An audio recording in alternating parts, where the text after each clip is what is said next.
Germain Ibaka, ici dans ma technique, deuxième simplement intéressant. Voilà. Unité là-bas dans Sakata. Je crois que nous avons Sakata, vous avez vu on est dans la Sakata, Sakata, mais là, on savoir que les choses, tout ça, les gens, sixième année, la vie, ceux qui les ghettos dans septième année, c'est là, on a une association, tout ça.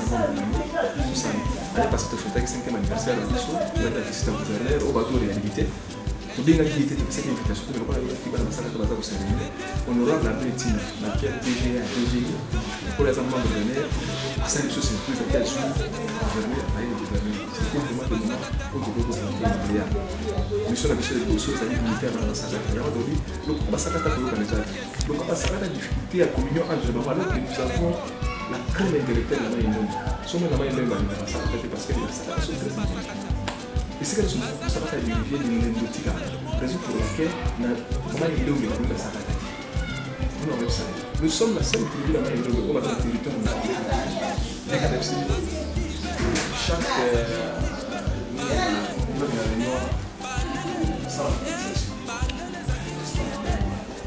voilà deux familles de nouveau ici.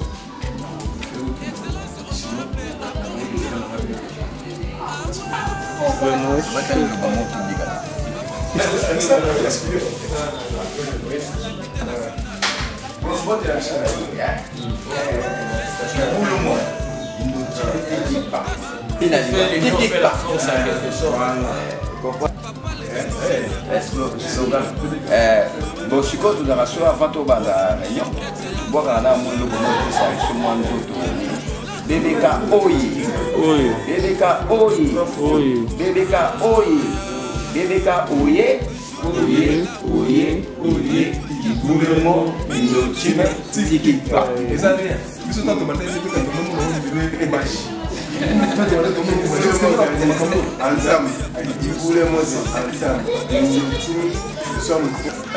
merci les compatriotes qui toko. Moi que tu bien c'est que réunion le pour bandeko. Faut passer za kimbula, mbule de l'argent qui sont moi mingi. Il y a moi tout reporter qui réunion de Tchango le dimanche. C'est vrai que tout ça la moi difficulté de traverser vraiment une période difficile dans le cadre de l'ONG, dans Asbel de traverser vraiment une période difficile.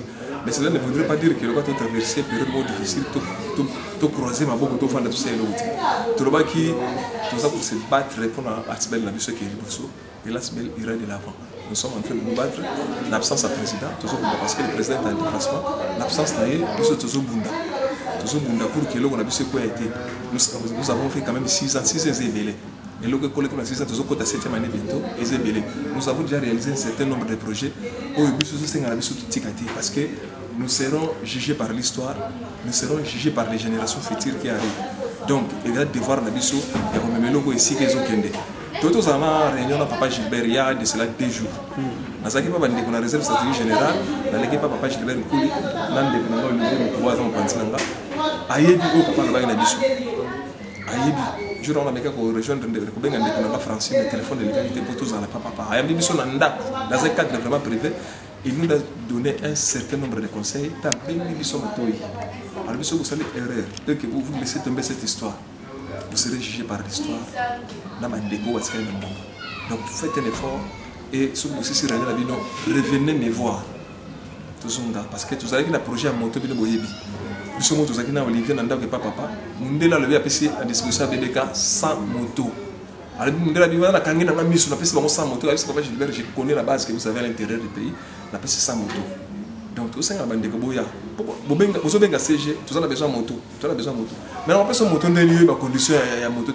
ata bandeko bino mo ba témoin yo ebité moto baso pesa na condition nini mais yo senga nga moto ozo benga nga ozo komelanga inbox ozo senga nga moto mais na pesa moto ndenge nini tango yo zo ya été ba condition ozo moto oyebi ya moto to libo ya réunion te c'est ba condition oyo mundele indi imposer pour na ozo moto na ye c'est bobo ya tukutana na bino tous to solida bandeko botala ka bandeko baza intérieur baza na 540 km na Kinshasa na Nyoki mais baza déjà au courant de la condition à moto Isaka combien de kilomètres Tolo combien de kilomètres Bandundu-Ville combien de kilomètres à Kinshasa mais de ce qu'on a tengeli tous sont na bango régulièrement et ba condition ba nombre oyo to kozomba moto basi ba pesingai ya on a beto lelela ki papa jour wana papa bengi concerné pour ba supplier ba condition surtout pour la bande intérieure et vous voyez l'intérieur moto ça vraiment rentable biso to kenda to yebi rentabilité à moto na intérieur et puis moins de risques l'intérieur pour moto bunga pour ça pas des problèmes tala moto ça les courses à bandundu Isaka zongi alali akobima sur lobby mais ko kende ko zonga wana kaka ya sali wana soko amema mbongo mukeza 5000 francs alors pas foutre crédit ça problème et ça problème ya wana bande intérieur ba ça ko lela ndeki na mai na miso pour na nini pas sur moto mais avant ba ko ba moto biso ki chasser to bonga sama solo biso futu kutana bureau to kutana to bongisi parce que banda makama moto e bandi là to kutana na bureau te boto sola na réunion à bureau là to solo parce que futu kutana mutu na bureau apesa makanisi na ye mayele na ye parce que quand on est à 4 et ko quitter bandi ko bazana makanisi bele bandi ko bazana mayele bele o tozana mona bele parce que bureau na biso to na bata mayele to sana besoin mayele bandi ko nyoso na bureau tout ça ça mayele na biso parce que ça quand même ça mo kumba eza ngambo ko za moto abato ça surtout prison ça liboso na biso so ba futi te prison liboso alors faut ça ça solo na bande connaître surtout ya mayele to za mona kata bureau tout ça to yeba tout ça ba mesure d'encadrement pour que dérapage ça la tête na vente ya crédit ya moto na biso et bande ka sikapeto ya mbilelo to expliquer ba molo oni BBK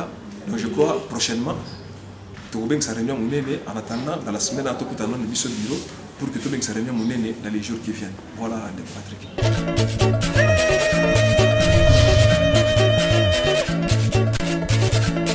Le job